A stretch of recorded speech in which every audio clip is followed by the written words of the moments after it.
লেখিকা ছবি ব্যানার্জির সম্পর্কের রসায়ন। সন্ধেবেলায় অন্তরার ফোনটা ধরেই রুদ্র বলল, মা, তোমাকে বারবার বলেছি দিনের মধ্যে 3-4 বার তুমি ফোন করবে না।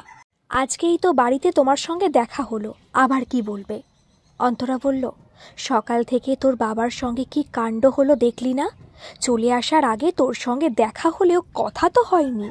মাথাটা এমন গরম হয়ে গেল যে তোকে সামনে বসে খাওয়াতেও পারলাম না। ভাতটা ঠিক মতো খেয়েছিলি? তোর বাবার প্রতিক্রিয়া কি?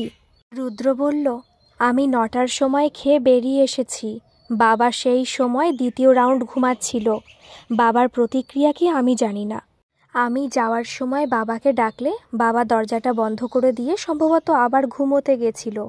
কলেজের অফ দিনে বাবার রুটিন অনুযায়ী দুপুর পর্যন্ত বাবা কোথাও আড্ডা দিয়ে বাড়ি ফিরে খাওয়া দাওয়া করে আবার একটা লম্বা ঘুম দেবে। তারপর সন্ধে থেকে এক প্রস্থ লেখালেখি করে খাওয়া দাওয়ার পর আবারও গভীর রাত পর্যন্ত সেই লেখা চলবে। অন্তরা বলল, আমার এত কিছু জানার দরকার নেই। লেখে তো ছাইপাশ কবিতা আর খটোমটো প্রবন্ধ। এ পর্যন্ত সেসবের কটা ছাপা হয়েছে তা ভগবানই জানে। মা, একমাত্র তুমি ছাড়া অনেকেই জানে কবি হিসাবে বাবার সমাজে একটা পরিচিতি আছে। বাদ দাও সে কথা। তুমি তো ফোনটা বাবার প্রতিক্রিয়া জানার জন্যই করেছো। তুই ঘটনা কি শুনবি? না, শুনবো না। আমার শোনার কোনো আগ্রহ নেই। কেন শুনবি না? তুই এখন যথেষ্ট বড় হয়েছিস। আমার দোষ না, তোর বাবার দোষ, সেটা জানা তোর দরকার। একতরফা শুধু বাবাকে সাপোর্ট করবি, এটা আমি কিছুতেই আর মানব না। রুদ্র বলল, মা, আমি কাউকেই সাপোর্ট করছি না। তাছাড়া এই ঘটনা তো আমার কাছে নতুন কিছু নয়। ছোটবেলা থেকে দিদি আর আমি তোমাদের ঝগড়া শুনতে শুনতেই বড় হয়েছি। দিদি বিয়ের পর আমেরিকায় সেটেলড, এখন আমাকেই সবটা শুনতে হবে কেন? তুমি বরং দিদিকে ফোন করে ঘটনা জানাও। সে তোমাদের ঝগড়ার নিত্য নতুন বিষয় না শুনে খুব শান্তিতে থাকবে। এটা কিন্তু ইনজাস্টিস, মা। অন্তরা বলল, সে বিদেশে থাকে, তাকে বিরক্ত করাটা কি ঠিক? তাছাড়া জামাই আমাদের ব্যক্তিগত ব্যাপারটা জানুক, এটা তুই চাস? মা, আমিও যথেষ্ট বিরক্ত হচ্ছি। আমি তোমাদের ঝগড়ার বিষয় কি জানতে চাইছি না। তবুও তুমি যদি না শুনিয়ে ছাড়বে না ঠিক করে থাকো, তাহলে সংক্ষেপে বলো। অন্তরা বলল, তুই সকাল 9টায় খেয়ে যাবি বলে সকাল 8টার মধ্যে আমি ভাত ডাল। কথার মধ্যে রুদ্র মাকে থামিয়ে দিয়ে বলল, বললাম না সংক্ষেপে বলো। তুমি যা যা রান্না করেছিলে সব আমি খেয়েছি, এরপর বলো। হ্যাঁ, বলছি। তুই আগের দিন পেঁয়াজ কাঁচা লঙ্কা কুচি দিয়ে পোস্তর বড়া খেতে চেয়েছিলি, মনে আছে? আমি পোস্ত নিতে গিয়ে দেখি পোস্তর কৌটো ফাঁকা। তখন তোর বাবাকে পাড়ার দোকান থেকে 2 প্যাকেট পোস্ত আনার জন্য ওকে ঘুম থেকে ডাকি। প্রথমে 3-4 বার খুব মিষ্টি করে ডেকেও ঘুম ভাঙল না দেখে এসিটা বন্ধ করে সব জানালাগুলো শব্দ করে খুলে দিলাম। তাতেও ঘুম ভাঙল না। আসলে সে তখন মটকা মেরে পড়েছিল। আমি তো ওকে হাড়ে হাড়ে চিনি। রুদ্র বলল, পোস্তর বড়াটা এমন কিছু ফ্যাক্টর ছিল না, ওটা আমাকে বললেই আমি এনে দিতাম। তাছাড়া সকাল 8টায় কোনো দোকান খোলে না, এটা তুমি জেনেও বাবাকে ঘুম থেকে তুমি ইচ্ছে করে জাগিয়ে দিয়ে মেজাজ গরম করে দিয়েছ। যাই হোক, তারপর বলো। তখন আমি তাকে ঝাঁকুনি দিয়ে ডাকি। ঝাঁকুনিটা আস্তে আস্তে দিয়েছিলে না খুব জোরে দিয়েছিলে? কথার মাঝখানে একটা কথা বলবি না। ঠিক আছে, বলো। তোর বাবা যে কতটা বদরাগী সেটা তো জানিস। তোমরা দুজনেই সমান বদরাগী। তারপর বলো। সে জাগলো, কিন্তু ধুত্তেরি ছাই, কি হয়েছেটা কি বলে বালিশটা আমার দিকে ছুঁড়ে মারলো। এত জোরে মারলো যে বালিশটা আমাকে টাচ করে দেওয়ালে লেগে ফেটে গেল। আমি ওর রাগের চোটে সেই ফাটা বালিশটা তার মুখে মারলাম। মারতেই তুলোতে তার মুখটা মাখামাখি হয়ে গেল। আসলে আমি ঠিক তার মুখ লক্ষ্য করে মারতে চাইনি, কিন্তু ঘটনাচক্রে মুখেই লাগলো। তারপরেই সে হুঙ্কার দিয়ে বলল, get lost, go to hell. আমিও এক মুহূর্ত দেরি না করে ব্যাগ গুছিয়ে দাদার বাসায় চলে এসেছি। তুই বল, বালিশ ছুঁড়ে মারাটা কি শারীরিক নির্যাতন নয়? এবারে আমার দোষ কোথায় ছিল তুই বল? রুদ্র বলল, মা, এই বালিশ ছোড়াছুড়িটা শারীরিক নির্যাতনের মধ্যে পড়ে না। অনেক অল্প বয়সী স্বামী স্ত্রীরা খুনসুটি করে এটা করে থাকে। সিনেমাতে এরকম হয় দেখো না, এটাকে বলে রোম্যান্টিক ভালোবাসা। তোমরা না হয় মধ্যবয়সী স্বামী স্ত্রী, কিন্তু আফটার অল স্বামী স্ত্রী তো। তুমি এটাকে বাবার খুনসুটি বলে ধরে নিলেই তো পারতে। তুই কি আমার সঙ্গে মশকরা করছিস? রুদ্র বলল, আমি সিরিয়াস বলছি মা, কিন্তু একটা ব্যাপারে আমার খটকা লাগছে। তোমরা তো প্রায় প্রতিদিনই ঝগড়াঝাটি করো, সেটা আমার দিদির অবশ্য গা সওয়া হয়ে গিয়েছিল। তোমাদের ঝগড়ার সময় আমরা ঘর বন্ধ করে লুডো খেলতাম, না হয় বাজি ধরে কাটাকুটি খেলতাম। বেশ কিছুটা সময় লেখাপড়া করতে হতো না। এটা আমাদের কাছে হঠাৎ ছুটি পাওয়ার মতো আনন্দের ব্যাপার ছিল। কিন্তু 1.5-2 মাস অন্তর তোমাদের লাগাম ছাড়া ধুমধুমার ঝগড়া হতো। তোমাদের ঝগড়ার আওয়াজে ফ্ল্যাটটাও থরথর করে কাঁপতো। সেই সময় কখনো তুমি ব্যাগ গুছিয়ে মামার বাসায় চলে যেতে, অথবা বাবা ব্যাগ গুছিয়ে বলতো আমি যেদিকে 2 চোখ যায় চলে যাচ্ছি। বাবা বলতো, কিন্তু বাবা কখনো দূরে কোথাও যেত না। বাবা কয়েকটা দিন হোটেলে থেকে অফিস করত, একমাত্র আমি সেটা জানতাম। তারপর হোটেলের স্পাইসি রান্না খেয়ে লুজ মোশন হলে নিজে থেকেই বাড়ি চলে আসতো। তোমার ক্ষেত্রেও কিছু রকম ফের হতো না। তুমিও কয়েকদিন মামার কাছে থেকে কিছুই হয়নি এমন একটা ভাব করে ফিরে আসতে। তখন কটা দিন হোম ডেলিভারির খাবার খেতাম। বাবা বাড়িতে থাকলে বেশি মজা হতো। রাতে আমরা 3 জন বাইরে দামি রেস্টুরেন্টের খাবার খেতাম, তাই তোমার মাঝে মাঝে চলে যাওয়াটা আমাদের কাছে বেশ আনন্দের হতো। অন্তরা বলল, তোরা ঝাড়ে বংশের সবাই বেঈমান। যাকগে, তোর কি ব্যাপারে খটকা লাগলো? এবারে তো বাবার রাগ করে হোটেলে থাকার কথা, কারণ বাবাই তো এবার বেশি অত্যাচারিত হয়েছিল। তাহলে তুমি গেলে কেন? এর মধ্যেই নিশ্চয়ই কোনো ঘটনা আছে। অন্তরা বলল, কাল রাতে ঘুমানোর আগে তোর বাবার সঙ্গে আমার এক প্রস্থ ঝগড়া হয়েছিল। সেই রাগটা আমার ছিল। ও যদি আমার দিকে বালিশ ছুঁড়ে না মারতো, তাহলে আমি আপাতত প্রতিশোধটা মুলতবি রাখতাম। রুদ্র বলল, সাধারণত একদিনে 2 বার ঝগড়া তো তোমাদের হয় না। অবশ্য এটা একদিনের মধ্যে পড়ে না, রাত আর সকাল মিলিয়ে 2 দিনই বলা যায়। তা কি নিয়ে ঝগড়া হলো? অন্তরা বলল, তোর বাবা আমাকে কথায় কথায় বলে অশিক্ষিতের মতো কথা বলবে না, বোকার মতো কথা বলবে না।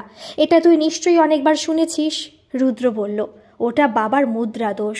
গেট লস্ট বলাটাও বাবার মুদ্রা দোষ। একদম বাপের দোষ ঢাকার চেষ্টা করবি না। ওটা শুধু আমাকেই বলে।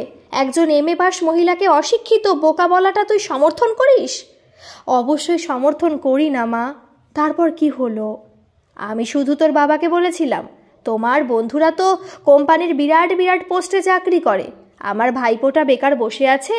তোমার কোনো বন্ধুকে বলে কয়ে কোম্পানিতে একটা ছোটোখাটো চাকরিতে ঢুকিয়ে দাও না গো। সে কি বলল শুনবি? তুমি কি না শুনিয়ে ছাড়বে? বলে ফেলো। সে প্রথমেই বলল, একদম অশিক্ষিতের মতো কথা বলবে না। প্রথমত, চাকরি এভাবে হয় না। দ্বিতীয়ত, তোমার ভাইপো একটা গাধা। সে 2 বার পাস কোর্সে গ্র্যাজুয়েশনটাও করতে পারেনি। সে শুধু আমার বন্ধুর কোম্পানি কেন, বিশ্বের কোনো কোম্পানিতেই চাকরি পাবে না। ভাগ্যিস আমার ছেলে মেয়ে দুটো মামার বাড়ির জিন পায়নি। রুদ্র নিজের চেষ্টার মেধাতে সরকারি ইঞ্জিনিয়ারিং কলেজে চান্স পেয়েছে। মেয়েটাও কেমিস্ট্রিতে মাস্টার ডিগ্রি করেছে। তোমার ভাইপোকে বরং বলো একটা মুদির দোকান করতে, টাকা যা লাগবে আমি দেব। রুদ্র বলল, মা, বাবা কিন্তু ভালো প্রস্তাব দিয়েছিল। শহরে আজকাল মুদির দোকান কেউ বলে না, ওটাকে গ্রসারি শপ বলে। বাবা কিন্তু ব্রড মাইন্ডের মানুষ। বড় মামার মেয়ের বিয়েতে বাবা সিংহভাগ টাকা খরচ করেছিল, সেটা কি তুমি জানো? সেটা এমন কিছু কৃতিত্বের ব্যাপার নয়। বেশ, মানছি, কিন্তু তুমি কি বললে? আমার উত্তর দিতে ইচ্ছে করেনি, মানে কথা চালালে রাতে ঘুম হবে না বলে চুপচাপ ঘুমিয়ে পড়েছিলাম। কিন্তু তুই ইচ্ছে করেই তোর বাবার অপমানজনক কথাগুলোকে এড়িয়ে যাচ্ছিস। আমার বাপের বাড়ির পরিবার অশিক্ষিত, বোকা। এত বড় অপমান যে করতে পারে, তার সঙ্গে এক ছাদের তলায় থাকা যায়? এত বছর ধরে মানুষটা আমার হাড় মাস কালি করে দিয়েছে। তাই আমি ঠিক করেছি, আমি এবার ওকে ডিভোর্স দেব। রুদ্র বলল, খুব ভালো সিদ্ধান্ত নিয়েছো। তোমরা দুজনেই মানুষ হিসাবে আদর্শ, কিন্তু তোমরা আগাগোড়া একজন মিসম্যাচ দম্পতি। অন্তরা বলল, তুই কি আমাকে ব্যঙ্গ করছিস? কি যে বলো মা, তোমার সিদ্ধান্তে আমি 100 ভাগ সহমত পোষণ করছি। আমাদের ছোটবেলায় এই সিদ্ধান্ত নিলে অবশ্য সমস্যায় পড়তাম, কিন্তু এখন তো আমাদের নিয়ে কোনো সমস্যা নেই। তোমার আর বাবার নতুন সংসারে আমি আর দিদি ছুটি ছাটায় সমানভাবে থাকবো, যাকে বলে সাম্যবাদ নীতি মেনে চলবো। অবশ্য ডিভোর্সের পর তোমার বিয়ে করাটা একটু সমস্যা হবে, তবে বাবার হবে না। বাবার 55 বছর বয়সে তাকে 45 বছরের মতো দেখায়, আর বাবা এখনও যথেষ্ট সুপুরুষ। তুই কিন্তু লিমিট ছাড়া ইয়ার্কি মারছিস। তোর বাবা যদি এই বয়সে বিয়ের কথা ভাবে, তাহলে আমিও ভাবতেই পারি। রুদ্র বলল, 100 বার ভাবতে পারো মা, তবে নতুন করে বিয়ে করতে হলে অন্তত 1 বছর তোমাকে জিমে যেতে হবে। বাজে কথা ছাড়, ডিভোর্স করলেই কি বিয়ে করতে হবে? আমি তোর বাবার মতো লোভী চরিত্রহীন নই। আমি ঠিক করেছি তোর চাকরি না হওয়া পর্যন্ত আমি দাদার কাছে থাকবো। তোর চাকরি হলে আমি তোর কাছে চলে যাব। রুদ্র বলল, তাহলে তো সমস্যা মিটেই গেল, কিন্তু বাবাকে লোভী চরিত্রহীন বলাটা ঠিক নয়। ডিভোর্সের পর কেউ বিয়ে করলে তাকে চরিত্রহীন আখ্যা দেওয়া যায় না। তোমার কথা নিশ্চয়ই শেষ হয়েছে, এবার ফোনটা রাখো। শোন শোন, আসল কথাটাই তো বলতে ভুলে গেছি। তুই বাবাকে হোস্টেলে আসার পর ফোন করেছিস? না, করিনি। তুমি ফোনটা ছাড়লেই করব। কিন্তু মা, তুমি তো ডিভোর্সের সিদ্ধান্ত নিয়েই ফেলেছ। এখন থেকে বাবার বিষয়ে তোমার কিছু জানার তো কোনো দরকার নেই। তুই বুঝবি না, এটা মানবিকতার ব্যাপার। বাবাকে ফোন করে জেনে নে সে কি করছে, ঠিকমতো খেয়েছে কি না।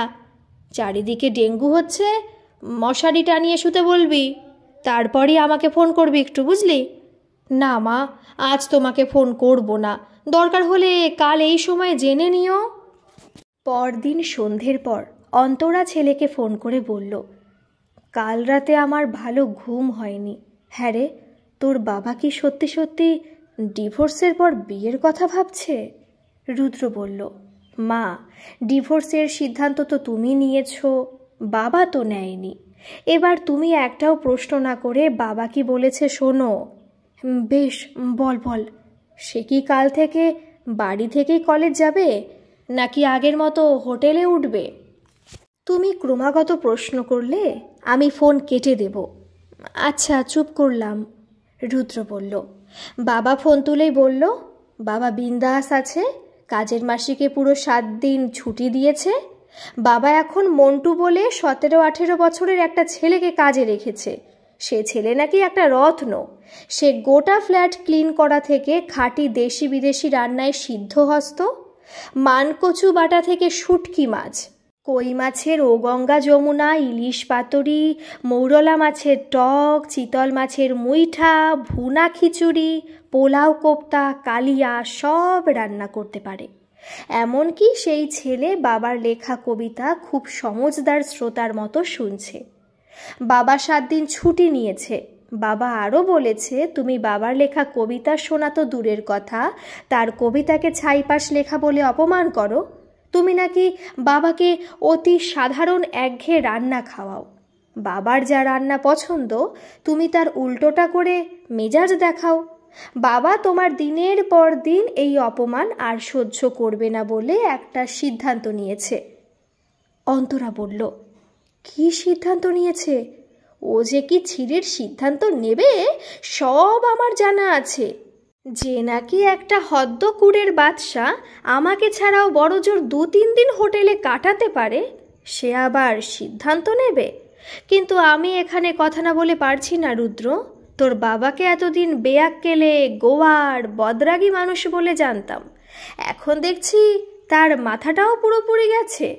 সে কোন আক্কেলে একটা অপরিচিত ছেলেকে কাজে রেখেছে? বাড়িতে যা টুকটাক সোনা টাকা পয়সা আছে সব চুরি করে নিয়ে যে পালাবে, সে হুশটুকুও কি তোর বাবার জ্ঞান আছে?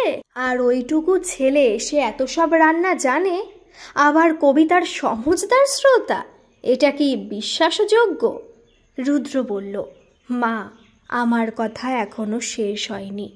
বাবা বলেছে তুমি সেই রাতে ঝগড়ার সময় বাবাকে ছোট লোক, কুচুটে, শয়তান, ইতর, বাবার গোষ্ঠী শুদ্ধ অশিক্ষিত এইসব চোখা চোখা কথা বলেছ। কই, তুমি তো এসব কথা আমাকে বলনি। বেশ করেছি বলেছি। ঝগড়ার সময় মানুষের মুখ থেকে কি মিষ্টি কথা বেরোয়? একদম বাবার হয়ে সাফাই গাইবি না। রুদ্র বলল, না, তুমি তো একতরফা বাবাকেই দোষারোপ করছো কি না? যাই হোক, বাবা বলেছে বাবা 3 দিনের মধ্যে ওই মন্টু ছেলেটিকে নিয়ে আলাদা ফ্ল্যাট ভাড়া করে থাকবে। এই ফ্ল্যাট টাকা পয়সা সব তোমার থাকবে, এমনকি বাবার মাইনের টাকা শুধুমাত্র নিজের খরচের জন্য রেখে বাকিটা তোমার অ্যাকাউন্টে দিয়ে দেবে। বাবা আরও বলেছে সে নাকি বাকি জীবনটা স্বাধীনভাবে উপভোগ করতে চায়, যেখানে বাক স্বাধীনতা নেই, যা ইচ্ছা খাওয়ার স্বাধীনতা নেই, ছুটির দিনে ঘুমানোর স্বাধীনতা নেই, সেখানে বাস করাও যা, নরকে বাস করাও তাই। কিন্তু মা, বাবার গলাটা কেমন জড়ানো জড়ানো লাগলো। আচ্ছা মা, বাবাকে তো কোনোদিন ড্রিঙ্ক করতে দেখিনি। ফাঁকা ফ্ল্যাটে বাবা মনের দুঃখে ড্রিঙ্ক করছে না তো? এসব তুই কি বলছিস? চা আর সিগারেট ছাড়া তোর বাবার অন্য কোনো নেশা নেই, এটা আমি হলফ করে বলতে পারি। যাক, তবু বাবা সম্বন্ধে একটা গুড সার্টিফিকেট দিলে। অন্তরা বলল, বাজে কথা ছেড়ে একটা সত্যি কথা বলতো, আমার ডিভোর্স নেওয়ার সিদ্ধান্তের কথা বাবাকে জানাসনি তো? রুদ্র বলল, তোমার সঙ্গে যখন বাক্যালাপ নেই আর তুমি যখন একটা স্ট্রং সিদ্ধান্ত নিয়েই ফেলেছ, তখন আমি না হয় 2-1 দিনের মধ্যেই জানিয়ে দেব। মা, তুমি কি বাবার জন্য টেনশন করছো? টেনশনের কি আছে, ও যা খুশি সিদ্ধান্ত নিতে চায় নিতেই পারে। তার আগেই দেখবি ওই মন্টু বলে ছেলেটা আমার সাজানো গোছানো ফ্ল্যাটটা লণ্ডভণ্ড করে সর্বস্ব চুরি করে পালিয়েছে। তখন যদি তোর অপদার্থ বাপটা জব্দ হয়, তুই এক্ষুনি বাবাকে একটা ফোন কর আর মন্টু বলে ছেলেটার সঙ্গেও কথা বল। রুদ্র বলল, মা, বাবা জব্দ হলো না সেই ছেলে সর্বস্ব চুরি করে নিয়ে গেল, তাতে তোমার তো কিছু যায় আসার কথা নয়। কিছুদিন পরেই তো বাবার কাছ থেকে তুমি ডিভোর্স নেবে, বাবা তোমার কাছে পরপুরুষ হয়ে যাবে। তুই হাতের কাছে থাকলে না ঠস ঠস করে তোর গালে 2টো চড় মারতাম। তুই এক্ষুনি বাবাকে ফোন কর। মা, বাবা কালকেই বলেছে তোর সঙ্গে অনেক বকবক করেছি, আর একটা কথাও বলবো না। আমার এখন খুব ঘুম পাচ্ছে, গেট লস্ট, এই বলে ফোনটা কেটে দিয়েছিল। আমি বরং কাল বাবাকে ফোন করব। তবে এবারে কিন্তু বাবার সিদ্ধান্তটা পাল্টাবে বলে মনে হয় না, কারণ বাবা বলেছে দীর্ঘ বিবাহিত জীবনের মধ্যে এতদিনে নাকি বাবা প্রকৃত সুখ ও শান্তি খুঁজে পেয়েছে।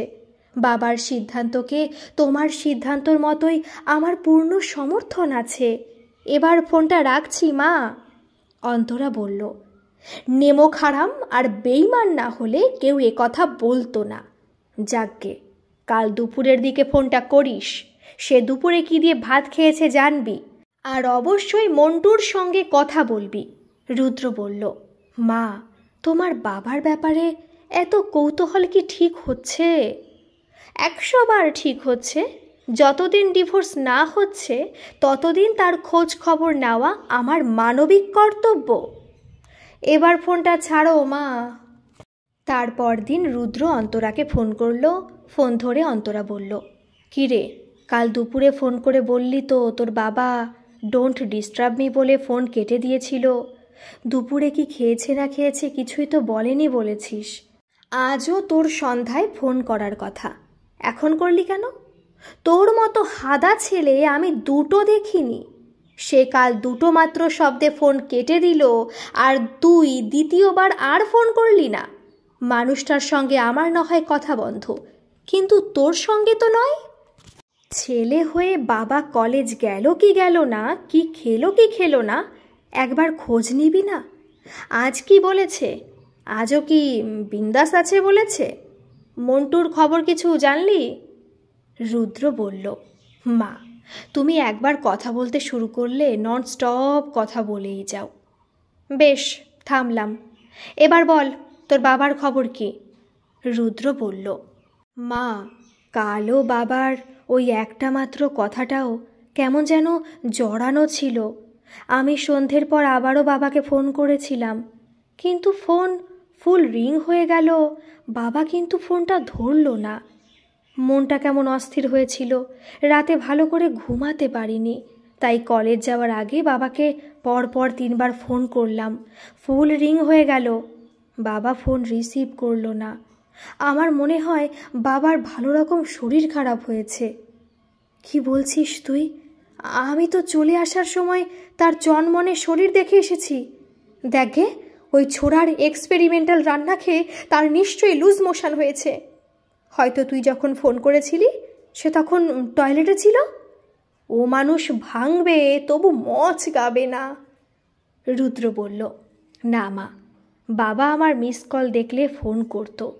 আমি এক্ষুনি বাড়ি যাচ্ছি, তুমি আসবে কিনা ভেবে দেখো। অন্তরা উদ্বিগ্ন হয়ে বলল, যাব না মানে? আমিও আসছি। মানুষটা সারাটা জীবন আমাকে শান্তি দিল না। আমি বাড়ি গেলে কিন্তু এই মন্টুকে আগে ঘাড় ধাক্কা দিয়ে বের করে দেব। তাহলে তুমি রেডি হয়ে থেকো, আমি তোমাকে তুলে নিয়ে যাব। ফ্ল্যাটের দরজায় এসে অন্তরা চোখ কপালে তুলে বলল, দেখেছিস কাণ্ড, ফ্ল্যাট তো পুরো খোলা দেখছি। তোকে বলেছিলাম না ওই উটকো ছোড়াটা সর্বস্ব চুরি করে সটকে পড়বে। দেখলি আমার কথা কেমন অক্ষরে অক্ষরে ফলে গেল। গয়না টাকার সঙ্গে আমার দামি দামি শাড়িগুলোও নিশ্চয়ই চুরি করে নিয়ে গেছে। মানুষটা চিরকালের একটা তাল কানা লোক। রুদ্র বলল, থামো মা, মন্টু নিশ্চয়ই বাবার বেডরুমে কিংবা রান্নাঘরে আছে। চলো আগে বাবার কাছে যাই। তুই আগে যা, আমি একবার রান্নাঘরে গিয়ে দেখি সে কি করছে। রান্নাঘরে গিয়ে অন্তরা নাকে রুমাল চাপা দিয়ে চিৎকার করে বলল, রুদ্র, একবার দেখে যা তোর বাবা আর তার সাগরেদদের কাণ্ড কারখানা। ছি ছি, কি দুর্গন্ধ বেরোচ্ছে। গত পরশু দিনের রান্না সব বাইরে পড়ে আছে, সেগুলো পচে বিকট দুর্গন্ধ ছড়িয়েছে। তোর বাবার পেয়ারের মন্টুর তো টিকিটও দেখতে পাচ্ছি না। তোর বাবা নির্ঘাত ভোস ভোস করে নাক ডাকিয়ে এখনও ঘুমোচ্ছে। তোর বাবাকে ধাক্কা দিয়ে ঘুম থেকে জাগা, সে নিজে চোখে দেখুক তার সাগরেদদের কাণ্ড কারখানা। রুদ্র চিৎকার করে মাকে ডেকে বলল, মা তুমি সত্যিই অদ্ভুত। এই ঘরে এসে একবার দেখো, এই গরমে বাবা এসি বন্ধ করে মাথা পর্যন্ত কম্বল চাপা দিয়ে ঘুমোচ্ছে। জ্বরে গা একেবারে পুড়ে যাচ্ছে। তুমি থার্মোমিটারটা তাড়াতাড়ি নিয়ে এসো। অন্তরা ছুটে এসে গায়ে হাত দিয়ে আটকে উঠল। থার্মোমিটারে জ্বর 103-এরও বেশি। অন্তরা গায়ে হাত দিয়ে বলল, এই রনিত, প্লিজ একবার চোখ খোলো। এই দেখো তোমার ছেলে আমি এসে গেছি। অন্তরা ডুকরে কেঁদে উঠে বলল, তোর বাবা কথা বলছে না কেন রে? ওরে, আমার কি সব শেষ হয়ে গেল? মা, তুমি আগে বাবার মাথায় জল ঢালো, আমি ডাক্তার ডেকে আনছি। রুদ্র বাবা বাবা বলে বারবার ডাকাতে রনিত বহু কষ্টে ঘোর রক্তবর্ণ চোখ খুলে বলল, মন্টু, আমাকে আদা তেজপাতা দিয়ে আগুন গরম 1 কাপ চা এনে দে। আজ তুই ফেনা ভাত, ঘি, আলু সেদ্ধ আর ডিমের অমলেট করবি। কতদিন যে ফেনা ভাত খাইনি। বাইরে কি ঝমঝম করে বৃষ্টি পড়ছে? তাহলে আজ দুপুরে বরং শুধু খিচুড়ি, ইলিশ মাছ ভাজা আর বেগুন ভাজা করবি। অন্তরা বলল, তোর বাবা এসব কি বলছে রে? মানুষটার এরকম কখনো তো হয়নি। রুদ্র বলল, মা তুমি চটপট বাবার মাথায় জল ঢালো, ভিজে তোয়ালে দিয়ে গোটা গা স্পঞ্জ করে দাও। আগে জ্বরটা নামানো দরকার। আমি জ্বর একটু কমলে ডাক্তার ডাকছি। কিন্তু তোর বাবা মন্টুকে ডাকছে কেন? হ্যাঁ রে, তোর বাবা সত্যি সত্যি পাগল হয়ে গেল না তো? মন্টু বলে কি আদৌ কেউ ছিল? ফ্ল্যাটের সব জিনিস তো ঠিকঠাকই আছে, কিন্তু গোটা ফ্ল্যাট অগোছালো হয়ে আছে। মন্টু বলে সত্যি কেউ থাকলে রান্নাঘরটার এমন অবস্থা হয়ে আছে কেন? রুদ্র বলল, মা আমার ধারণা বাবা জ্বরের ঘোরে এক রহস্যময় জগতে চলে গিয়েছিল। মন্টু বলে কেউ ছিল না। মন্টু বাবার কল্পনার সৃষ্ট চরিত্র। বাবা অবচেতন মনে কখনো শৈশবে, কখনো তার পছন্দের জীবনে, পছন্দের খাবারে কিংবা তার কিছু অতৃপ্ত ইচ্ছা মেটানোর জন্য মন্টুকে সৃষ্টি করেছিল। এই 3 দিন বাবা শুধু সামান্য জল খেয়ে আছে। বাবার জ্বর কমে গেলে বাবা আবার স্বাভাবিক হয়ে যাবে। তুমি বরং কাজের মাসিকে ফোন করে ডেকে ঘরগুলো পরিষ্কার করিয়ে নিয়ে বাবাকে 1 গ্লাস গরম দুধের সঙ্গে একটা প্যারাসিটামল ট্যাবলেট খাইয়ে দাও। রুদ্র, তোর বাবার অবস্থা আমার ভালো ঠেকছে না। আমার মনে হচ্ছে ওকে ইমিডিয়েট হসপিটালে ভর্তি করা দরকার। রুদ্র একটা ধমক দিয়ে বলল, যেটা বললাম আগে সেটা করো। 8 ঘন্টা পর জ্বর নেমে 101 হলো। রুদ্র বলল, বাবা এখন কেমন আছে? কেন, আমি তো ভালোই ছিলাম এবং এখনও ভালোই আছি। শুধু খিদে নাড়ি ভুড়ি ছিঁড়ে যাচ্ছিল। এখন ঠিক আছি। তা তোরা হঠাৎ দুজনে এখানে কেন? তোর মার তো এত তাড়াতাড়ি ফেরার কথা নয়, আর তুই বা কলেজ কামাই করে এখানে কেন? রুদ্র বলল, তোমাকে ফোনে না পেয়ে মাকে সঙ্গে নিয়ে আমাকে আসতেই হলো। তুমি জ্বরে বেহুশ হয়ে পড়েছিলে। আমি ফ্যামিলি ফিজিশিয়ানকে কল করেছি, উনি এসে তোমাকে দেখবেন। কি আবোল তাবোল কথা বলছিস? আমি সম্পূর্ণ সুস্থ আছি। রুদ্র বলল, বাবা, আমার ধারণা আমি চলে যাওয়ার পর থেকেই তোমার জ্বর হয়েছিল, আর সেই সময় ফোনে তুমি অনেক আবোল তাবোল বকেছ। অন্তরা বলল, বল না বল, কি বলেছিল বল। সে তো ফোনে আমারই পিন্ডি চটকাচ্ছিল। রুদ্র বলল, মা আর একটা কথাও বলবে না। আচ্ছা বাবা, আজ কী বার বলো তো? কেন, আজ মঙ্গলবার? আজ বুধবার বাবা। তুমি মঙ্গলবার গোটা দিন রাত জ্বরে বেহুশ হয়েছিলে। আচ্ছা বাবা, আমি বেরিয়ে যাওয়ার পর তুমি দুপুরে ভাত খেয়েছিলে? তুই চলে যাওয়ার পর একবার পাড়ার দোকানে চা খেতে গিয়েছিলাম। বাড়ি এসে শরীরটা ম্যাজম্যাজ করছিল বলে শুয়ে পড়েছিলাম। অন্তরা বলল, ফ্ল্যাটটা বন্ধ না করে শুয়ে পড়লে? 1 কাপ চা করে খাওয়ার ক্ষমতা নেই, আবার বড় বড় কথা। রনি থুঙ্কার দিয়ে বলল, রুদ্র, তোর মাকে আমার চোখের সামনে থেকে চলে যেতে বল। এই মহিলা আমার জীবনটা নরক করে দিয়েছে। অন্তরা বলল, দেখলি রুদ্র, যেই একটু সুস্থ হয়েছে অমনি সমূর্তি ধারণ করেছে। রুদ্র বলল, মা প্লিজ চুপ করো, ডাক্তারবাবু আসছেন। ডাক্তারবাবু দেখে বললেন, জ্বর এখন 100, জ্বর 100-র ওপর উঠলে ক্যালপল খাওয়াবেন, আর 3 দিন পুরো বেড রেস্ট। জ্বর না ছাড়লে কতগুলো ব্লাড টেস্ট করবেন। রুদ্র বলল, ডাক্তারবাবু ডায়েট কি হবে? Normal diet. সুগার আছে? না, সুগার প্রেশার নেই। ডাক্তারবাবু চলে গেলে অন্তরা বলল, হ্যাঁ গো, বাইরে তো খটখটে রোদ, তুমি কি খিচুড়ি, ইলিশ মাছ ভাজা আর বেগুন ভাজা খাবে? এইমাত্র বললে কি না, তাই জিজ্ঞেস করছি। রনিত বলল, শোন রুদ্র, আমি ঠিক করলাম আমি 7 দিনের জন্য আপাতত দীঘা যাব। শরীরটা দুর্বল, তাই নিজে ড্রাইভ করতে পারবো না, একটা ড্রাইভার নিয়ে যাব। ওখানেই রেস্ট নেব, তোরা যে যার জায়গায় চলে যা। রুদ্র বলল, বাবা কি পাগলের মতো কথা বলছো? এই দুর্বল শরীর নিয়ে 4-5 ঘন্টা জার্নি করে তুমি দীঘা যাবে? তোমাদের দুজনের অত্যাচারে আমার লেখাপড়াটা তো দেখছি একেবারে ডকে উঠবে। অন্তরা বলল, শোনো রনিত, আমিও একটা সিদ্ধান্ত নিয়েছি। তার আগে বলছি, ঝগড়ার সময় কারো মুখ থেকে মিষ্টি কথা বেরোয় না। তুমি 2টো বাজে কথা বলেছ, আমিও বলেছি। এরপরও একসঙ্গে থাকতে গেলে যে ঝগড়াঝাটি হবে না, এমন কথা গ্যারান্টি দিয়ে বলতে পারবো না। আমার ধারণা জন্মের সময় তোমার মা তোমার মুখে মধু ছোঁয়াতে ভুলে গিয়েছিল, তাই তোমার মুখ থেকে বেশিরভাগ সময় শুধু গড়ল বেরোয়। রনিত বলল, আর তোমার মুখ থেকে বুঝি অমৃত ঝরে? আমি তোমাদের দুজনকে বলছি, আমি সিদ্ধান্ত নিয়েছি আমি বাড়িতে থাকলেও একা থাকব। আমি অনেক ভেবে দেখেছি, মধ্যবয়সে প্রত্যেক স্বামী স্ত্রীর বেশ কিছুদিন করে আলাদা থাকা স্বাস্থ্যের পক্ষে ভালো। অন্তরা বলল, আমারও কিছু বক্তব্য আছে রুদ্র। রুদ্র বলল, বেশ, তোমার বক্তব্য পেশ করো।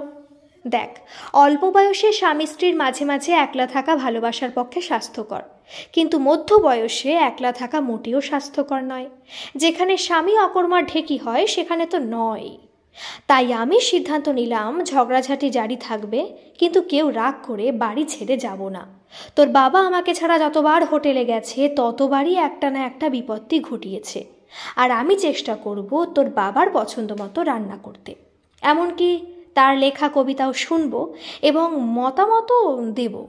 ছোটোখাটো মতবিরোধ ইগনোর করার চেষ্টা করব। রনিত বলল, আর আমার স্বাধীনতা? তুমি কি এতদিন পরাধীন জীবন কাটিয়েছ? তোমাকে তো আমি একজন স্বৈরাচারী পুরুষ বলেই জানি। আজ তোমার শরীর খারাপের সময় সেসব কথা আমি তুলব না। এবার তুমিই বলো, তুমি কি চাও? আমি সপ্তাহে 2 দিন ছুটি পাই। ছুটির একটা দিন আমি এক বাজার 20 বার যাওয়া থেকে শুরু করে সংসারের সব কাজে সাহায্য করব। সন্ধেবেলায় শপিং থেকে শুরু করে সিনেমা, থিয়েটার, বাইরে তোমার পছন্দ মতো খাওয়া সবটা করব। কিন্তু আর একদিন আমার যেমন খুশি তেমনিভাবে সময় কাটাবো। আমার ঘুমানো, আড্ডা, কবিতা লেখা নিয়ে কোনো ব্যঙ্গ বিদ্রুপ বরদাস্ত করব না। অন্তরা বলল, আমার স্বাধীনতা নিয়েও তোমার একটা কথাও আমি সহ্য করব না। আমার পছন্দের দু একটা টিভি সিরিয়াল দেখা কিংবা ওয়েব সিরিজের নাটক সিনেমা দেখা নিয়ে তুমিও হুল ফুটিয়ে এই কথা কখনো বলতে পারবে না। বোকারাই সব সময় বোকা বাক্সের সামনে বসে টাইম ওয়েস্ট করে। ঠিক আছে, বলবো না। দরকার হলে আমি আর একটা টিভি কিনবো। তাহলে এটাই ঠিক হলো তো? বেশ, এবার বলো, আজ তুমি কি দিয়ে দুপুরের ভাত খেতে চাও? রুদ্র বলল, মা, তাহলে আপাতত তোমার ডিভোর্সের সিদ্ধান্ত ক্যান্সেল, নাকি আপাতত মুলতবি রাখলে? শুধু আপাতত নয়, বাকি জীবনের জন্য ক্যান্সেল করলাম। ভেবে দেখলাম আমি ডিভোর্স দিলে তোর বাবা তোর পরামর্শ মতো নির্লজ্জের মতো বিয়ে করবে, কিন্তু আমি কখনোই এই বয়সে বিয়ে করতে পারবো না। আমার সংস্কার আর রুচিতে বাঁধবে। পুরুষরা দোকান কাটা হতেই পারে, ওটা ওদের ধর্ম। আর আমার সাজানো সংসারে অন্য কোনো মেয়ের প্রবেশ করাও আমার পক্ষে সহ্য করা একদমই সম্ভব নয়। তাই লড়াই বল ঝগড়া বল সেটাই ময়দানে থেকেই করব। রুদ্র বলল, তাহলে ডিল পাক্কা? বেশ, তাহলে আজ বরং খিচুড়ি, বেগুন ভাজা আর ডিমের অমলেট করো। খিচুড়ি আমার মনে হয় খুব সহজ পাচ্য খাবার। বাবা, তুমি কি বলছো? রনিত বলল, তোফা হবে, একমাত্র খিচুড়িটা তোর মা চমৎকার রান্না করে। কি বললে? শুধু খিচুড়ি, বাকি রান্না ছাইপাস করি? রুদ্র বলল, মা, তুমি নিজেই এইমাত্র প্রমিস করেছ ছোটোখাটো ব্যাপার ইগনোর করবে। অন্তরা বলল, ঠিক আছে, মনে রাখার চেষ্টা করব। তবে তোর বাবাকেও বল নিজেকে এখন থেকে যেন একটু কন্ট্রোল করে। গল্পটি যদি ভালো লাগে প্লিজ একটা সাবস্ক্রাইব করে দেবেন, আর গল্পটি আপনাদের কেমন লাগলো অবশ্যই কিন্তু একটা কমেন্ট করে জানাবেন। ধন্যবাদ।